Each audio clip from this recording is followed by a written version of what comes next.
പഹിന്റെ മഹാദേവ. ഒരായിരം വട്ടം ഞാൻ നിന്നോട് കെഞ്ചി, ഒരല്പം വാറ്റിനു വേണ്ടി. എട്ടാതെ വന്നപ്പോഴാണ് കടത്തിന് മൂന്തിയത്. കാശ് തന്നില്ലേ കൈവെട്ടിക്കളയെന്ന് പറഞ്ഞു. കൈവെട്ടാ വന്നാൽ ഓടി തള്ളിക്കളയും ഞാൻ. അതാടാ വാറ്റ് ഗോപാലൻ. കൈ നിറയെ വാളും പിന്നെ വാറ്റും. കണ്ട വാറ്റിലെ മടിയിലും കള്ള് ഷാപ്പുകളിലൊക്കെ പോയി ആനമയ്ക്കും സൽസയും അടിച്ച് ഈ മുറ്റത്ത് വാള് വെച്ചാ അതും കോരി കുടിക്കും ഞാൻ. ഇതാ ഞാൻ കുടിച്ച കള്ളിന്റെ കാശ് 50 പൈസ. ഇതാ പിടിച്ചോ. നീ എനിക്ക് കള്ള് വാങ്ങി തന്നില്ലെങ്കിലും ഞാൻ എന്റെ മുറ്റത്തൊരു 18-ാം വട്ട തെങ്ങ് വെച്ചു. കണ്ടോ, നീ എന്നും രാവിലെ ഇതിന്റെ ചൂട്ടിൽ വാള് വെക്കണം.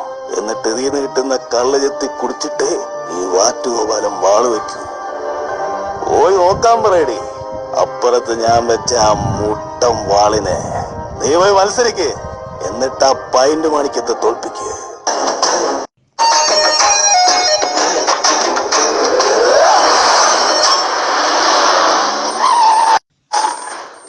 തലക്ക് പിടിച്ചടാ.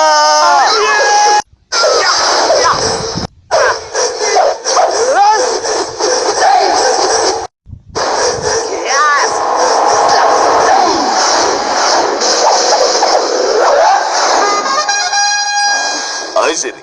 അപ്പൊ ഞാൻ എന്റെ കപ്പാസിറ്റി തെളിയിക്കണം, അത്രയല്ലേ ഉള്ളൂ. ഒരു പാതിരാത്രിക്ക് ഒരു കള്ള് ഷാപ്പിൽ മുട്ടിയപ്പോഴാണ് ഈ ചോദ്യം ഞാൻ ആദ്യമായിട്ടേക്കണത്. നീ ആരാണ്, നിനക്ക് എത്ര കപ്പാസിറ്റി ഉണ്ടെന്ന്. അപ്പൊ ഞാൻ പറഞ്ഞു എനിക്ക് എന്റെ ആനമൈക്ക് വേണോ. അപ്പൊ ആ കിളവി പറഞ്ഞളഞ്ഞ് അവർക്ക് ആ ബ്രാൻഡ് അറിഞ്ഞൂടാ. അതോടെ തീർന്നു കിട്ടി. ഷാപ്പിൽ അക്കൗണ്ട് നോക്ക വേണ്ടിയിരിക്കുന്നു. വെള്ളം ഒഴിച്ച് കാഞ്ഞ് കിളിഞ്ഞല്ല. എന്ത് നോക്കുന്നു? ഞാൻ അന്നേ പറഞ്ഞില്ലേ വെള്ളം ഒഴിക്കാൻ മോന്തല്ലെന്ന്. ഈ വലിയ കുടി ഉണ്ടല്ല, ഈ കള്ളക്കളവിട്ട പേരാണ് മാണിക്യം.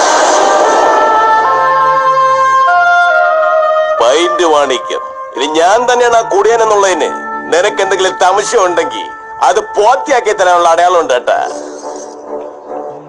പണ്ട് എവള് വാറ്റി ഒഴിച്ചെന്ന പട്ടച്ചാരായം കുടിച്ച് നീ എന്റെ കണ്ണിൽ കൂടെ വാള് വെച്ചത് ഓർമ്മയുണ്ട?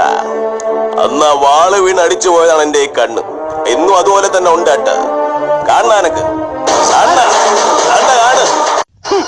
കണ്ടോ എടോ, ആനമേക്കിയും കല്യാണിയും സൽസയും കൂട്ടി വാറ്റി 4 നേരം മുടങ്ങാതെ സേവിച്ച് കാഴ്ചയും നശിച്ച് കരളും വാടി മാണിക്യത്തെയും മുസ്താദിനെയും പോലുള്ള നിരവധി ജീവിതങ്ങൾ ഉണ്ട് ഇവിടെ. ഇനി അത് തുടരാൻ ഞാൻ സമ്മതിക്കില്ല. മദ്യപാനം ആരോഗ്യത്തിന് ഹാനികരം. Just remember that. പ്രിയപ്പെട്ടവരെ, മദ്യപാനം ആരോഗ്യത്തിന് ഹാനികരം.